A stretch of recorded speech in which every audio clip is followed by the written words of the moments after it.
the big question we're struggling with. What's going to last longer, the money or the virus?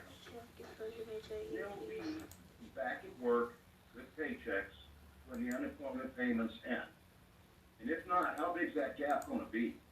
Because a lot of people don't have the resources to be able to cover that gap for very long. So many people are living paycheck to paycheck. There's a real fear we'll see more homelessness when this is all over. You know, in 60 Minutes, Chairman Powell said that when people are out of a job for long periods of time, their skills atrophy and they lose contact with the workforce. And that longer and deeper recessions do damage people's careers. So it's very true. And it's also true that employees with more experience tend to have more sustainable skills and a stronger connection to the workforce that won't fade as fast as newly employed people. Most of us don't even exactly know when it is or some don't even realize it happens.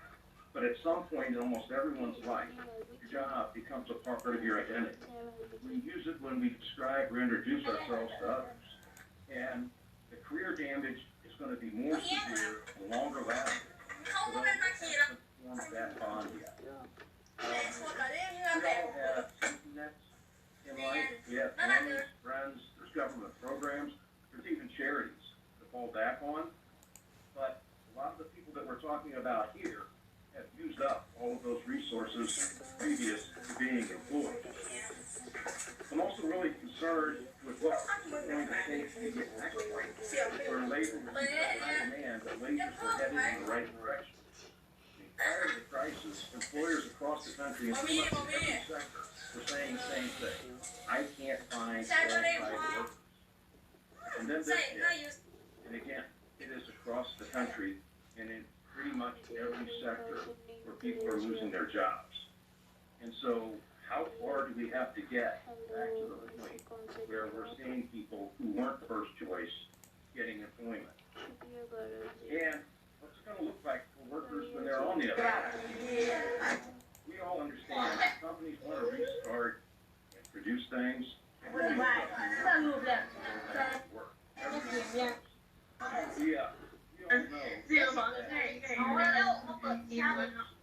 they're going to have to be taken. But when we get America back open for business, fully open, there's just not going to be a good way for people to work safely for so many people.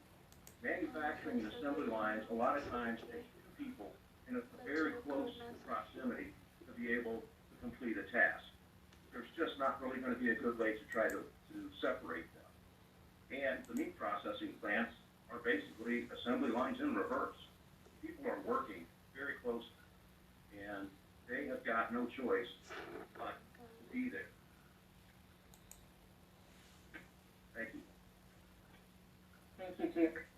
All right, I'm going to again pause and just see whether my colleagues have a question for Duke or Amanda. Duke, or Amanda, this is Jay. I'll go ahead and just say, first of all, thanks to both of you so far for your comments. I'll know if, it really was. It's been a time over the past year or so where we've had the tightest labor markets in 50 years. Discussed this with many, if not all of you, and how things felt different, and a tight labor market really has a lot of benefits, and so it's tragic, it's heartbreaking to see that go away. And our commitment, of course, is to get us back on the road to recovery and try to get back to that. And we will not rest until we are back on that road, and we'll push as hard as possible.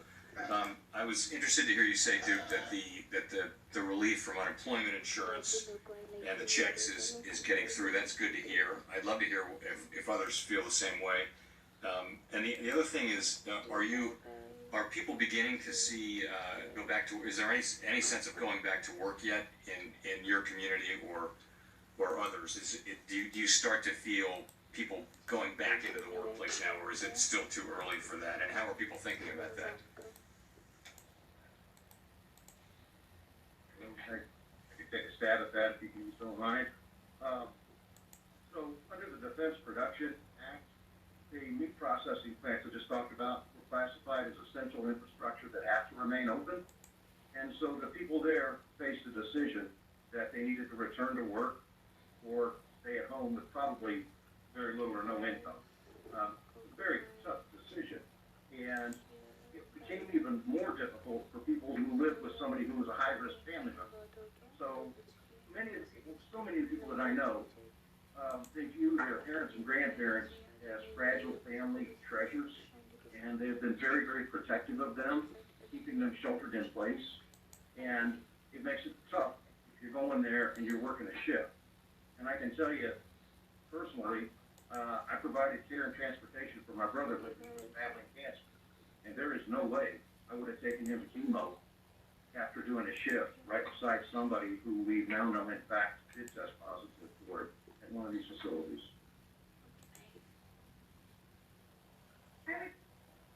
I would just add, I think originally many of us thought businesses would just close down and reopen. And in particular, in certain industries, we are just seeing that those industries are shifting in a way that we didn't anticipate. I think hospitality and healthcare in particular, who hire a lot of folks who we care about and who we're talking about, they've just changed in fundamental ways. And I think healthcare and hospitality were these industries that we thought were sort of sacred and protected from a lot of the other forces in the economy that we've worried about in the past. And we're just seeing that that's not true. If you work in hospitality, it has very low barriers. You can walk into that job if you have a union hotel job in Chicago, you're making $20 an hour off the bat. There's not a parallel job to that for these folks, and those jobs aren't coming back. Not coming back anytime soon. Healthcare, which we thought was sacred, we're seeing layoffs. We're seeing people who are disconnected to these two industries that were experiencing growth before. So I don't think we're seeing the people being reemployed like we thought we would see this 3 weeks ago. Thank you, Amanda. Thank you. So let me continue on, and then again, I invite my colleagues to come back in after we've heard some more of the panelists. So now I want to turn to Juan Salgado, who is Chancellor of the City Colleges of Chicago, and Juan has focused his career on improving education and economic opportunities for residents in low-income communities. As Chancellor, he oversees Chicago's community college system, working to put more than 70,000 students across 7 colleges on the path to upward mobility. Juan, at our conference last June, you said that your students at the City Colleges of Chicago, who are mostly African American, were benefiting from programs with local businesses and from having pathways to entry-level jobs that might have been focused on only to students with 4-year degrees. These apprenticeship programs have been created in response to difficulties locating employees in what was then a very tight labor market. What's the state of these apprenticeship programs today? Do your students see the pandemic as a surmountable setback, or are they worried about lasting effects on their ability to get ahead? Well, again, thank you for the invitation. Can you hear me well? Yes.